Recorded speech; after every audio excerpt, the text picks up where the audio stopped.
ये कहानी captain Richard Philips की ज़िंदगी की सच्ची कहानी है कि कैसे उन्होंने समुद्री लुटेरों से अपने जहाज़ पर अपनी और अपने लोगों की जान बचाई, और जब वो इन्हें पकड़ कर ले गए तो किस तरह से उन्होंने इस पूरी सिचुएशन का सामना किया। आप देख रहे हैं हैदर टीवी यूट्यूब चैनल।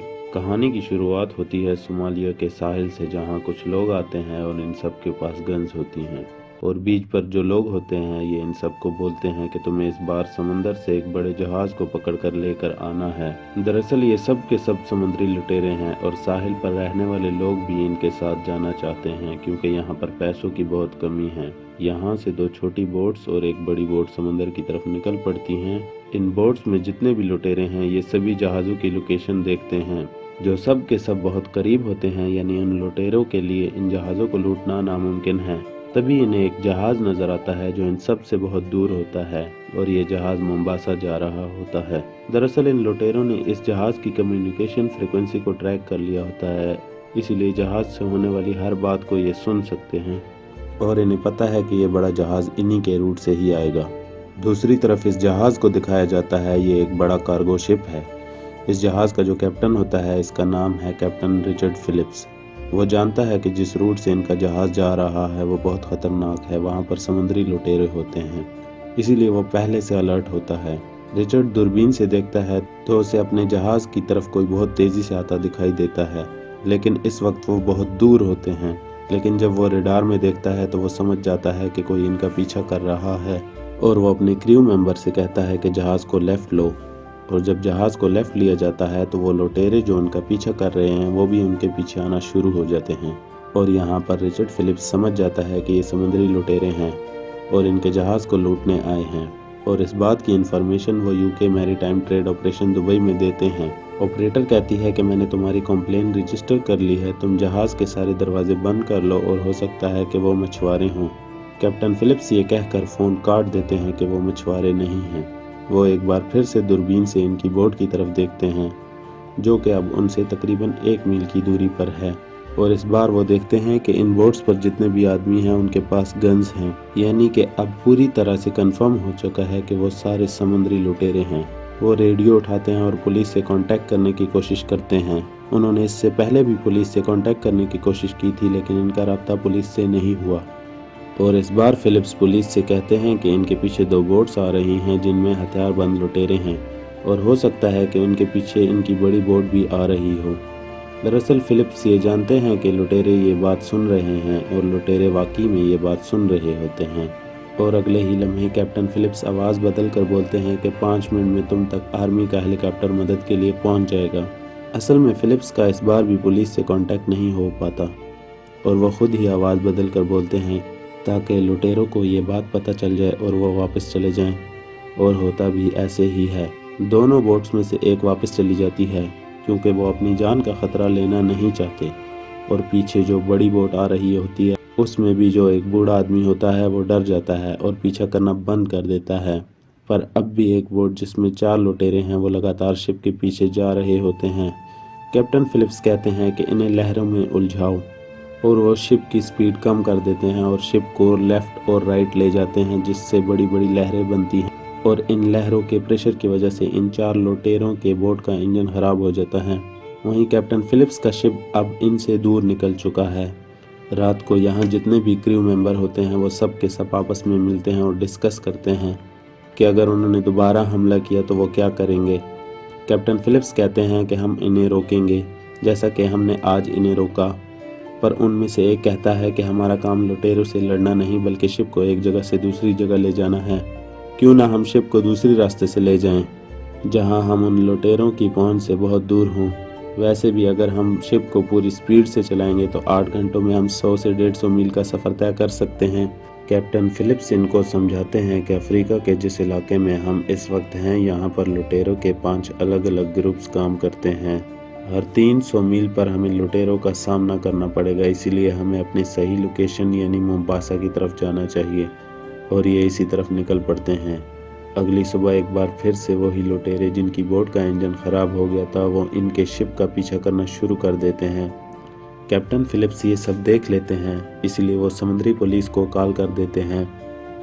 और इस बार इनका कनेक्शन मिल जाता है। वो समुद्री पुलिस को बताते हैं कि कुछ लुटेरे हमारी शिप पर हमला करने वाले हैं। समुद्री पुलिस कहती है कि हम जल्द ही तुम तक मदद भेजने की कोशिश करते हैं। यहाँ पर कैप्टन फिलिप्स जहाज़ के चारों तरफ लगे पानी के प्रेशर पंप्स को ऑन कर देते हैं ताकि पानी के प्रेशर से लुटेरों की बोट इन तक ना पहुँच पाए। वो इन पर हमला भी करते हैं, लेकिन इस हमले से वो बच जाते हैं और अब चारों लुटेरे इनकी शिप पर पहुंच चुके हैं। कैप्टन फिलिप्स समझ जाते हैं कि अब उनका जहाज़ लुटेरों के कब्जे हैं, इसलिए वो अनाउंस करते हैं कि सब के सब इंजन रूम में चले जाएं। मैं नहीं चाहता कि कोई भी कैदी बने। जब तक कि मैं एक पासवर्ड सपर टाइम ना बोलूं, कोई भी बाहर नहीं निकलेगा। और अब यहाँ पर वो चारों लुटेरे पहुँच जाते हैं जो कैप्टन फिलिप्स को और उनके 2 लोगों को कैदी बना लेते हैं। इनका जो सरदार हो वो कैप्टन फिलिप्स को कहता है कि तुम्हें डरने की ज़रूरत नहीं, हम यहाँ किसी को मारने नहीं आए बल्कि हम सौदा करने आए हैं। कैप्टन फिलिप्स इन लुटेरों को बताते हैं कि इस पूरे शिप में सिर्फ खाने पीने का सामान और डॉक्यूमेंट्स हैं। हमारे पास तकरीबन $30,000 हैं, अगर तुम चाहो तो ये पैसा लेकर जा सकते हो। और लुटेरों का सरदार मोइसी कहता है कि हम भिखारी नहीं हैं, तुम अपने सभी साथियों को ऊपर डेक पर बुलाओ। कैप्टन फिलिप्स फ़ोन पर अनाउंसमेंट करते हैं कि सब के सब ऊपर आ जाओ, लेकिन उन्होंने पासवर्ड नहीं बोला होता, यानी कि सुपर टाइम, इसीलिए कोई भी ऊपर नहीं आता और साथ ही शिप के नीचे से दरवाजे भी बंद कर दिए जाते हैं। लुटेरों का सरदार मोइसी कहता है कि ये सब बंद कैसे हो गया। कैप्टन फिलिप्स कहते हैं कि हमने इसे बहुत स्पीड से चलाया था, शायद इसमें कोई ख़राबी आ गई है।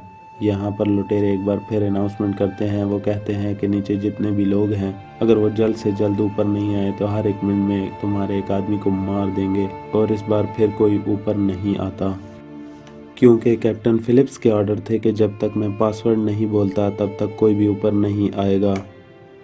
और वो मोइसी को सबको ना मारने के लिए भी कन्विंस कर लेते हैं। मोइसी कहता है कि मैं नीचे जाकर चेक करना चाहता हूँ, दरअसल वो सभी को ढूंढकर ऊपर लेकर आना चाहता है।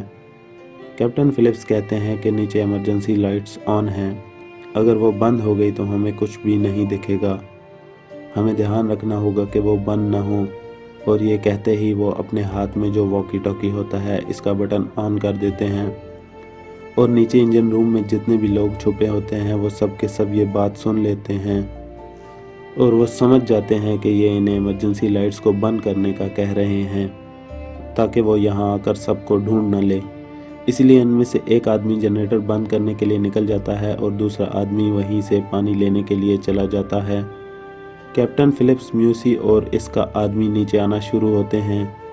कैप्टन फिलिप्स जानबूझकर इसी तरफ जा रहे होते हैं जिस तरफ वो नहीं होते हैं, लेकिन मोइसी वहीं पर लगे एक मैप को देख लेता है जिससे उसे पता चल जाता है कि इंजन रूम कहाँ पर है। वो फिलिप्स से कहता है कि मुझे सबसे पहले इंजन रूम में जाना है, सारी खराबी और गड़बड़ वहीं से है। कैप्टन फिलिप्स कहता है कि ठीक है, लेकिन हमें सबसे पहले पीने के लिए पानी लेना होगा क्योंकि वहाँ पर लाइट नहीं है और इंजन रूम बहुत गर्म होगा। तीनों के तीनों नीचे पानी लेने के लिए जाते हैं। वहाँ पर पहले से वो आदमी मौजूद होता है जो पानी लेने के लिए आया होता है। फिलिप्स इसे देख लेता है। वो कोल्ड स्टोरेज में छुपा होता है और जहाँ पर अंधेरा भी होता है। और जब मोइसी का आदमी अंदर आ रहा हो तो फिलिप्स इससे कहता है कि तुमने पैरों में कुछ नहीं पहना और तुम्हें चोट भी लग सकती है। इसके बाद ये तीनों के तीनों निकल जाते हैं। फिलिप्स अपने क्रू मेंबर को बचा लेता है, लेकिन इस आदमी ने यह बात सुन ली होती है कि फिलिप्स ने कहा कि उसने पैरों में कुछ नहीं पहना। इसीलिए वो अपने वॉकी टॉकी से इंजन रूम में छुपे अपने सभी साथियों को बता देता है कि जो लोग तुम्हारी तरफ आ रहे हैं इन्होंने पैरों में कुछ नहीं पहना, तुम दरवाजे पर कांच बिखेर देना ताकि वो ज़ख्मी हो जाएं। वो ऐसा ही करते हैं। और जब फिलिप्स, म्यूसी और इसका आदमी इस तरफ जाते हैं तो म्यूसी के आदमी के पाँव में कांच चुभ जाते हैं जिससे इसके पैर शदीद ज़ख्मी हो जाते हैं। और अब ये लोग इंजन रूम के अंदर मौजूद हैं जहाँ पर सभी लोग छुपे हुए हैं। और तभी यहाँ पर लाइट चली जाती है क्योंकि बाहर जो आदमी जनरेटर ऑफ करने के लिए गया होता है इसने जनरेटर को ऑफ कर दिया होता है। मोइसी लाइट ऑफ होने की वजह से गुस्सा हो जाता है और फिलिप्स से पूछता है कि ये सब क्या हो रहा है। और फिलिप्स कहता है कि मुझे कुछ नहीं पता, मैं तो तुम्हारे साथ हूँ, हमें ऊपर जाना चाहिए क्योंकि अंधेरे में हम यहाँ पर किसी को नहीं ढूंढ सकते। मोइसी कहता है कि मैं तुम्हारे दोस्तों और तुम्हारे साथियों को ढूंढ कर रहूँगा। मोइसी का जो साथी है जिसका पैर कटा हुआ होता है उसे बहुत दर्द हो रहा होता है इसलिए मोइसी फिलिप्स से कहता है कि तुम इसको ऊपर लेकर जाओ, मैं तुम्हारे साथियों को ढूंढता हूँ। फिलिप्स और मोइसी ऊपर चले जाते हैं और यहाँ इंजन रूम में मोइसी फिलिप्स के साथियों को ढूंढना शुरू कर देता है, पर फिलिप्स के साथी इसे कैद कर लेते हैं। वहीं दूसरी तरफ कैप्टन और मोइसी का जो साथी होता है वो दोनों कंट्रोल रूम में पहुंच जाते हैं और तभी इंजन रूम से क्रू मेंबर कंट्रोल रूम तक रेडियो पर एक पैगाम भेजते हैं।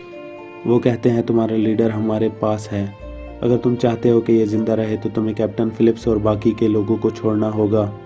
कैप्टन फिलिप्स रेडियो पर मोइसी से बात करते हैं और कहते हैं कि मुझे पता है तुम्हारे पास बोट्स नहीं हैं, हम तुम्हें यहाँ से एक लाइफ बोट दे सकते हैं, साथ ही वो शिप में जो $30,000 हैं वो भी तुम लेकर जा सकते हो। बस इस खेल को यहीं पर ख़त्म कर दो। मोइसी इस डील के लिए मान जाता है। इसके बाद कैप्टन फिलिप्स $30,000 निकालते हैं और साथ ही साथ यहाँ पर जो 3 लुटेरे हैं इनमें से एक को लाइफ बोट को ऑपरेट करना सिखाते हैं कि किस तरह से इसे समंदर में उतारना है।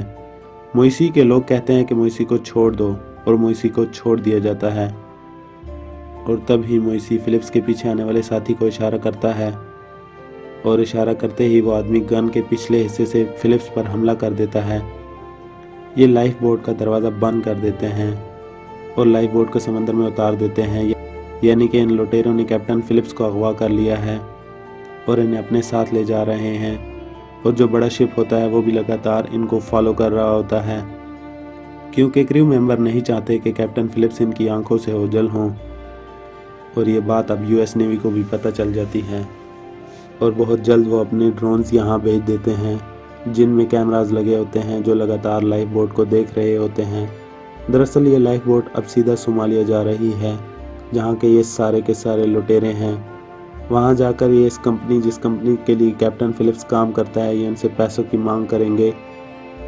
कुछ देर बाद चारों लुटेरे आपस में लड़ना शुरू कर देते हैं क्योंकि इनके पास जो इनका नशीला मवाद होता है वो भी अब ख़त्म हो रहा होता है, इसलिए ये आपस में लड़ना शुरू कर देते हैं और अब इनसे यूएस नेवी के शिप के कंट्रोल रूम से बात की जाती है। यूएस नेवी के कमांडर बोलते हैं कि हम तुम्हें यहाँ से जाने देंगे, बस तुम कैप्टन फिलिप्स को छोड़ दो। मोइसी घबरा कर बोलता है कि हम कोई टेररिस्ट नहीं, हम तो बस मामूली मछुआरे हैं, पर वो कैप्टन फिलिप्स को भी नहीं छोड़ना चाहता। वो कहता है कि हम कैप्टन फिलिप्स को तब छोड़ेंगे जब तुम हमें $10 मिलियन दोगे। वो मोइसी को बताता है कि ये इतना आसान काम नहीं है, इसमें वक्त लगता है और तब तक हम तुम्हें खाना और पानी देना चाहते हैं। मोइसी इस बात के लिए मान जाता है क्योंकि इनके पास खाना और पानी दोनों बहुत कम होते हैं। कुछ देर बाद यूएस नेवी की छोटी बोट इन तक पहुंच जाती है। वो कहते हैं कि पहले हमें कैप्टन फिलिप्स को देखना है। वो कैप्टन फिलिप्स को बाहर लेकर आते हैं। कैप्टन फिलिप्स अमेरिकी नेवी से पूछते हैं कि क्या मेरे घर वालों को पता है कि मैं कहाँ पर हूँ। यूएस नेवी का एक ऑफिसर इनसे कहता है कि हाँ, हम इन्हें पल पल की खबर दे रहे हैं। कैप्टन फिलिप्स कहते हैं कि मेरे घर वालों को पता होना चाहिए कि मैं लाइफ बोट में सीट नंबर 15 पर हूँ। दरअसल ये यूएस नेवी को इंडिकेशन दे रहा होता है। वही मोइसी का साथी जब ये देखता है कि मोइसी लगातार नेवी वालों से बात कर रहा है तो वो कैप्टन फिलिप्स के कान के पास गोली चला देता है और मोइसी को अंदर आने के लिए बोलता है कि तुम्हें इनसे ज़्यादा बात करने की ज़रूरत नहीं है। यहाँ पर जब नेवी वाले गोली की आवाज़ सुनते हैं तो वो अपनी बोट्स को वापस बुला लेते हैं। इसके बाद एक बार फिर यूएस नेवी मोइसी को कॉल करती है ये जानने के लिए कि कैप्टन फिलिप्स ठीक हैं या नहीं। कैप्टन फिलिप्स कहता है कि मैं ठीक हूँ और अब रात हो जाती है और जल्द ही ये सोमालिया पहुँच जाएंगे और अगर ये सोमालिया पहुँच जाए तो यूएस नेवी और आर्मी चाहकर भी कैप्टन फिलिप्स को ढूंढ नहीं पाएंगे। कैप्टन फिलिप्स मोइसी से कहते हैं कि मुझे टॉयलेट जाना है और वो इसे टॉयलेट जाने की इजाज़त दे देते हैं। इनके साथ बाहर वो लुटेरा होता है कि जिसके पाँव में कान चुभ गया होता है। कैप्टन फिलिप्स इसे पानी में धक्का दे देते हैं, वो खुद भी पानी में दूसरी तरफ कूद जाते हैं। वो यूएस नेवी के बड़े बड़े शिप्स की तरफ तैरना शुरू कर देते हैं। वहीं पर यूएस नेवी को पता चल जाता है कि पानी में 2 लोग कूदे हैं, लेकिन अंधेरा होने की वजह से वो कंफर्म नहीं कर पाते। इससे पहले कि यूएस नेवी कोई एक्शन ले पाती, कैप्टन मोइसी और इसके साथी बोट लेकर इस तक पहुंच जाते हैं और एक बार फिर से वो कैप्टन फिलिप्स को पकड़ लेते हैं। और अब यहाँ पर हेलीकॉप्टर से यूएस नेवी के मरीनर भी पहुंच जाते हैं और वो लुटेरों को बताते हैं कि तुम चाहे कुछ भी कर लो, हम तुम्हें सोमालिया नहीं जाने देंगे। अगर तुम कैप्टन फिलिप्स को छोड़ देते हो तो हम तुम्हें यहाँ से जाने देंगे। लुटेरे जानते हैं कि ऐसा कुछ भी होने वाला नहीं है, इसलिए मोइसी गन पॉइंट पर कैप्टन फिलिप्स को बाहर ले आता है। इसके बाद वो रेडियो पर कहता है कि अगर किसी ने ज़रा सी भी चालाकी की तो मैं कैप्टन फिलिप्स को मार दूंगा। वहाँ से एक दूसरा ऑफिसर मोइसी से कहता है कि हमने तुम्हारे बॉस से बात कर ली है, साथ ही साथ उन तीनों के नाम और पूरी आईडी भी बताता है। वो कहता है कि हम तुमसे सौदा करने को तैयार हैं, बस तुम में से एक को हमारे पास आना होगा। मोइसी वहाँ जाने के लिए तैयार हो जाता है और अगले ही पल वहाँ पर यूएस नेवी की 2 बोट्स आ जाती हैं। वो लुटेरों की बोट पर एक रस्सी बांध देते हैं ताकि इनकी बोट इनके कंट्रोल में रहे। यूएस नेवी वाले कैप्टन फिलिप्स को एक ड्रेस देते हैं। वो कहते हैं कि तुम इसे पहनकर अपनी जगह बैठ जाना। वो मोइसी को यहाँ से ले जाते हैं। इसके बाद अब इन बचे हुए लुटेरों की लाइफ बोट्स की तरफ बड़ी बड़ी लाइट्स जला दी जाती हैं, जिससे इन्हें आगे कुछ भी नहीं दिखता। और सामने यूएस नेवी की शिप्स पर जो स्नाइपर मौजूद होते हैं वो इन्हें निशाने पर लेने की कोशिश करते हैं। ये सब के सब निशाने पर नहीं आते। अब वो इनकी लाइफ बोट को खींच रहे होते हैं। लुटेरे इस बात को माइंड नहीं करते क्योंकि अब इनकी डील होने वाली है और इनका एक आदमी भी उनके पास होता है। कैप्टन फिलिप्स को लगता है कि अब वो नहीं बचेंगे क्योंकि यहाँ पर टेंशन बहुत ज़्यादा बढ़ चुका होता है और वो अपने घर वालों को लेटर लिखते हैं। तभी एक लुटेरा इन्हें देख लेता है और इनकी आपस में हाथापाई शुरू हो जाती है और जल्द ही ये कैप्टन फिलिप्स को कंट्रोल कर लेते हैं। इसके हाथ बांध देते हैं और इसकी आंखों पर भी पट्टी बांध देते हैं और ये लुटेरे समझ चुके हैं कि इनके साथ खेल खेला जा रहा है। और इनमें से जो सबसे ख़तरनाक लुटेरा है वो कहता है कि मैं कैप्टन फिलिप्स को शूट कर दूंगा। वहीं यूएस स्नाइपर जिन्होंने इन्हें निशाने पर लिया होता है, इनके निशाने पर सिर्फ 2 होते हैं और अब इन्हें ऑर्डर मिलता है कि इनकी बोट को खींचना बंद करो। जैसे ही वो लाइव बोट को खींचना बंद करते हैं, एक झटका लगता है जिससे तीनों के तीनों लुटेरे निशाने पर आ जाते हैं। स्नाइपर इन तीनों के एक साथ ही मार देते हैं। इसके बाद कैप्टन फिलिप्स को रेस्क्यू कर लिया जाता है। हालांकि वो फिर भी गहरे सदमे में होते हैं, लेकिन इनकी जान बच जाती है। इसके साथ ये कहानी यहीं ख़त्म हो जाती है। मोइसी, जिसे यूएस नेवी ने पकड़ लिया था, इसे 33 सालों की सज़ा हो जाती है और आज भी वो जेल में है। ये कहानी कैप्टन रिचर्ड फिलिप्स की ज़िंदगी का सच्चा वाक़या है जो 2009 में पेश आया था और 2013 में इस पर फिल्म बनी थी। कैप्टन फिलिप्स की फिल्म का बजट $55 मिलियन था और बॉक्स ऑफिस पर इसने $220 मिलियन की कमाई की थी। उम्मीद है कि ये वीडियो आपको पसंद आई होगी। मज़ीद इस तरह की वीडियोस देखने के लिए मेरे चैनल को सब्सक्राइब कर दें और बेल आइकन पर क्लिक कर दें ताकि हर आने वाली नई वीडियो का नोटिफिकेशन आपको मिल सके।